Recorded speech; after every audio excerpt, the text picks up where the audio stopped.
What is up, guys? It's your boy Breezy with a brand new video today. Today I want to bring you guys a deck profile of the deck that ended up taking to the Duluth, Georgia regional this past weekend. Unfortunately, I did not top due to tiebreakers and everything. My results at the end of the event was X3-1. Last round ended up tying in time. So of course there was a possible slide in last minute, but because people were dropping and again tiebreakers, unfortunately, your boy didn't top. Now I did kind of misplay with the deck. I just kind of figured I'd take it just because one, I've been testing it and it is a strong deck. Normally when I go to a regional, I don't play anything that is considered one of the top decks. But we took a chance. We almost got there. There is a regional coming up in a couple weeks. Another one here in Georgia. So we might take this deck and hopefully we could top next time. I will have my matchups somewhere here in the corners in the video.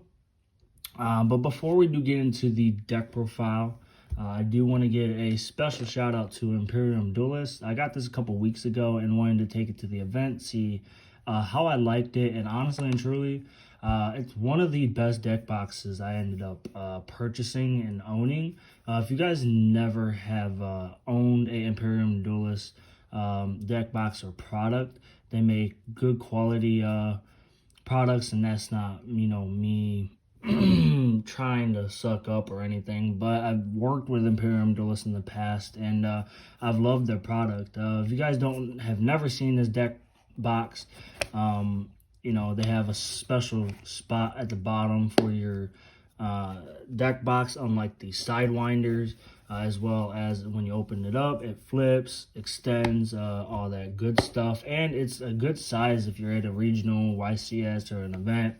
To fit into your deck box, or not deck box, into your bag, going to events, and if you're carrying a lot, it's perfect. You could probably fit like 6 of them in your bag, depending on how big your bag is. But enough of that. Check out their website for more products like that, or get one yourself. Let's get into the profile itself. So we have one Albion, the Shout Dragon. I know a lot of people are kind of dabbling with two. I actually didn't see this but once. Now, yeah, you could search it, but I was going for your standard search for Branded Lost. Then we have your standard 3 Fallen Albaz. Now, I side a little bit weird, and I don't know if a lot of people side like this. It could just be me. But going like second, I ended up siding one of these out, and it was actually fine. I think you can honestly just even play 2 in the deck if you wanted to, but again, that's just player preference. So there's that. Going into some of the Despia lineup I played. I played 3 Tragedy. I was playing 2, and I had dabbled with 2, and yes, they are mismatch rarities. Who cares? But I ended up siding one of these out, and once again, it was fine. I actually ended up opening 2 of them. One, of course, allure target, and as well as for your poly target to fuse into. Then you have 2 Allure. Now, yes, most people do play your standard 3. 1, I was only able to get 2. Yes, I know they're cheap now, but I didn't want to write it on my deck list to have a 3rd and not get the chance to be able to get the 3rd one. Then I'm only playing 2 Edge Chains. Once again, I was only able to get my hands on 2. And if I did top, I wanted to make that joke of I got 2 chains, but that's neither here or there. Surprisingly, honestly, and truly, I like this ratio of 2 chains. I did only see it once by itself. The next cards. One ab, obviously only play 1. Then you have the one Geometers. I probably butchered it, but I know a lot of people are cutting this from the deck itself, but this card can give you so much, I won't say advantage, but it has OTK potential. Could get rid of a problematic card. It's a Despia monster, as well as, I mean, it's a big beater, and it's a lure target. Then you have the one kit. I am running Fairy Tale Snow. Once again, it's a light target. I mean, the card's pretty busted itself. It kind of speaks for itself. I'm running one McCurry. Now, I personally didn't really see this as much as I would have loved to. I may have top decked it once, and then that kind of wasn't the card that I needed within the current game state that I was in some of my matches. But I'm thinking about possibly cutting it, but we'll see what happens. It could end up being a side deck card, who knows. Going into the hand trap lineup for the monster, for the rest of it. I did end up choosing to main deck 2 Nib. Shout out to a friend of mine, Ali. He ended up taking a look at the list. Of course, not everything in here is his optimal choices. I did kind of throw my own little things here or there, but the idea of Nib was really good. It did come in handy throughout the event. I liked it because, one, depending if I end up facing Sword Soul, which is one of the reasons why we ended up main decking this in the in the deck. 2, it's a light target, and you can shuffle it with Albion. Is it out? Yeah, Albion, the one that shuffles back into the deck. Then you have 2 Valor and 2 Ash. I didn't really miss the 3rd. And then there was a game where I opened up both, so it was a discard outlet. That's it for the monster lineup. Then you have 3 standard allure, 3 branded in red, 3 opening, 2 branded in red. Then funny enough, I'm only running 1 patchwork. 1, because I was able to get my hands on 1, and 2, you guys know with the standard lineup, you're either running 2-2-2 or you are running what is it, 2-3-3.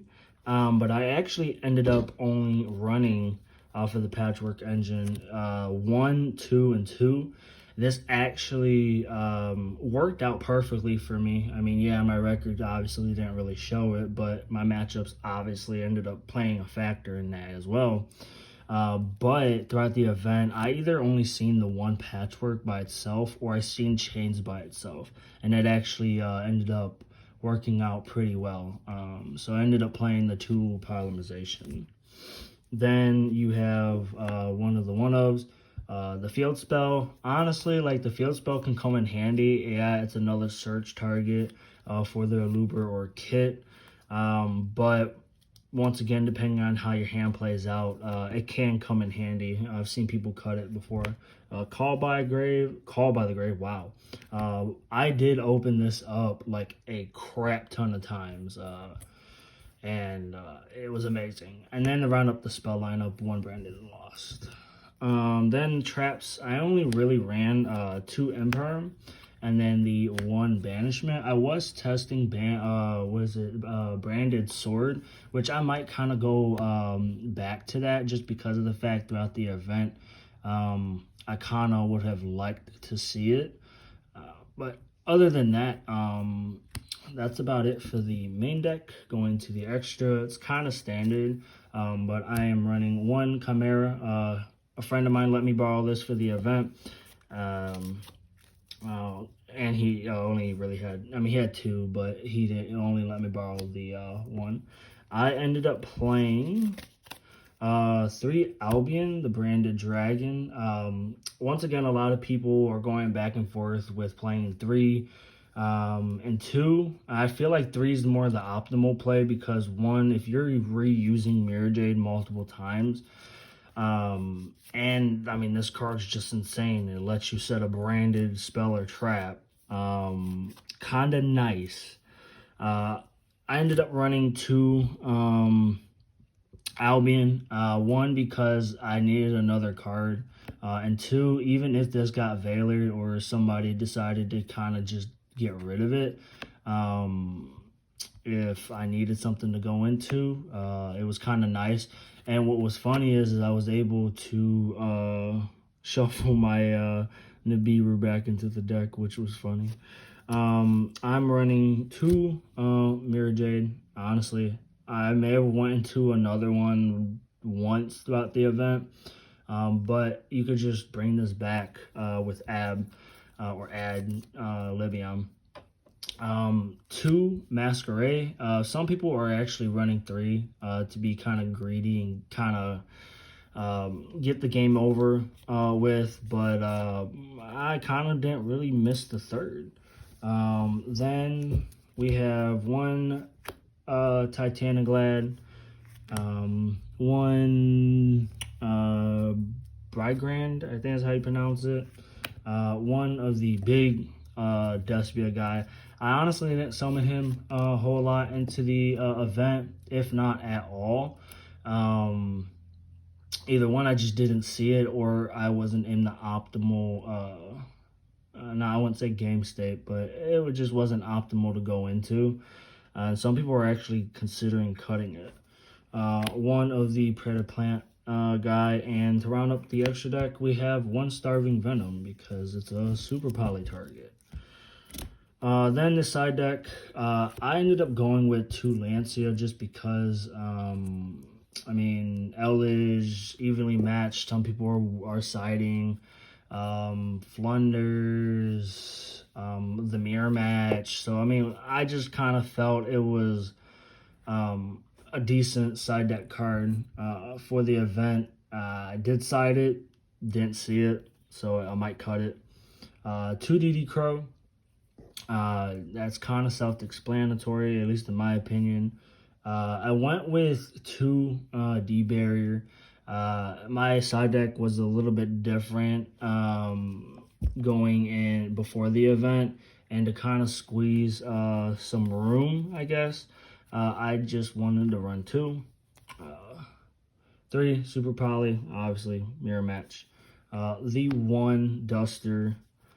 2 Dark Ruler. Now, I probably honestly could have just cut these 2 for the 3rd Ruler and a 3rd Barrier. But I kind of just wanted to see how it went. And then to round up the rest of the deck, 3 Cosmic Cyclone, of course, that for back row. Mystic Mine, which I ended up facing. 2 Striker Mind decks. So that's what I like about not what I like about it, but you know what I mean. With that being said, I hope you guys did enjoy the profile. Hopefully, I'm gonna end up playing around with the list a little bit more, and then we'll see what happens with the next regional I go to or event. Hopefully, you guys did enjoy the profile. Don't forget to like, subscribe, and comment. And as always, it's your boy Young Breezy, and I'm out. Doses.